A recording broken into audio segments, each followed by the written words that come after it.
Yo, yo, yo, welcome back to another day of MLB Over Unders with your boy Kirk for Tuesday, July 23rd.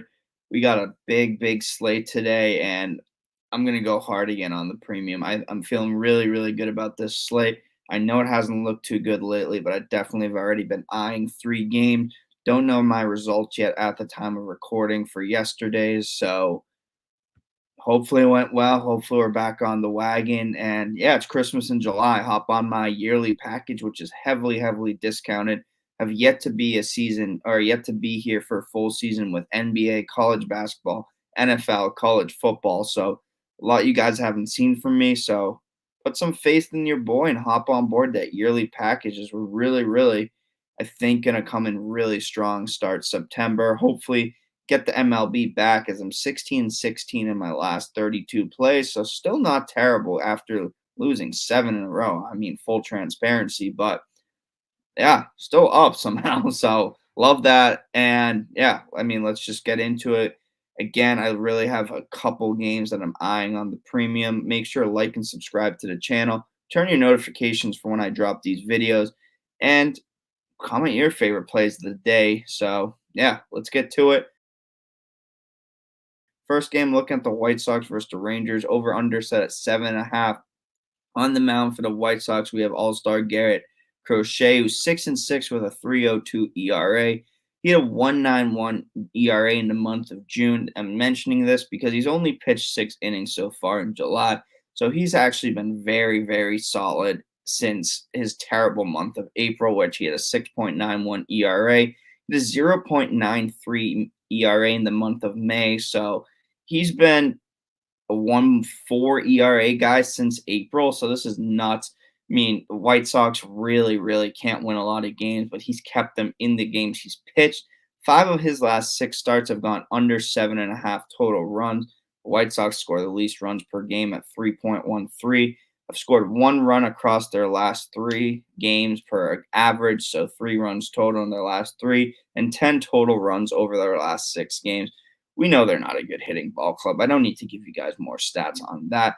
But for the Rangers, John Gray will be on the mound, who's 4-4 with a 3.96 ERA, 3.78 home ERA. He's been pitching really well against the bad teams and not been pitching well against the good teams.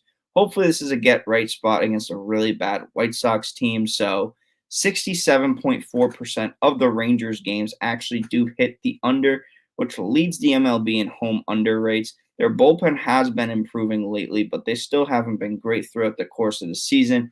They score 4.13 runs per game at home compared to 4.39 on the road. They also allow the second least runs per game at home. They allow 3.5 runs per game at home compared to 5.02. So 1.52 run difference, which is really big. Give me the under here, 7.5 at -114 as the first play of the day. Second game, we're going to the Astros versus Athletics. Over under set at 8.5. 2 pitchers that I think can definitely get hit in this game, as the Athletics are one of the hottest teams. You do not expect to hear this every day. One of the hottest hitting teams in the MLB. The Astros are not far behind them as well. On the mound for the Astros, we have Jake Block, who's 0-0 with a 4.70 ERA. It's going to be his 3rd career major league start. He has not pitched a game on the road yet, nor made it more than 4 innings in a game.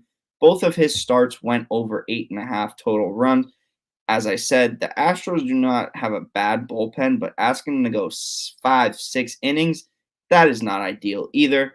So they score 4.73 runs per game, 9th most in the MLB. They also allow 4.54 road runs compared to 3.86 at home. And they've scored 4+ runs in 6 of their last 9 games. As I've said, they're hitting the ball very well. Both these teams should get to the pitchers. For the Athletics, it's going to be a relief pitching game where we have Osvaldo Bido starting on the mound, who's 1-1 with a 3.44 ERA. He's a 5.91 home ERA. You have to take this with a grain of salt. He hasn't pitched a lot of innings, but he hasn't been good at home. So 51% of the A's home games do go over. They scored the 11th most home runs. Let me rephrase. They score the 11th most runs per game at home at 4.6 compared to 3.65 per game on the road. It's almost a 1-run difference. That's the difference between an 8.5 and 7.5. And with how they've been hitting the ball, I mean, 8.67 runs over their last three. All of their last 5 games have gone over 10 runs. 10 was the lowest. We had one with 21, two with 16 total runs, one with 13. Over 8.5 at -122 is the play till both these teams really slow down hitting, and I don't think it happens today. Parlay odds today are plus 241. I think this is a nice little Tuesday two-teamer or Wednesday two-teamer, Tuesday two-teamer. Jesus, sorry. So, yeah, I mean, let's make it happen. Make sure you hop on over on the premium. Christmas in July. Just to reiterate, we got the White Sox Rangers under 7.5, Astros with Athletics over 8.5. Thank you guys for watching. I appreciate it. Peace.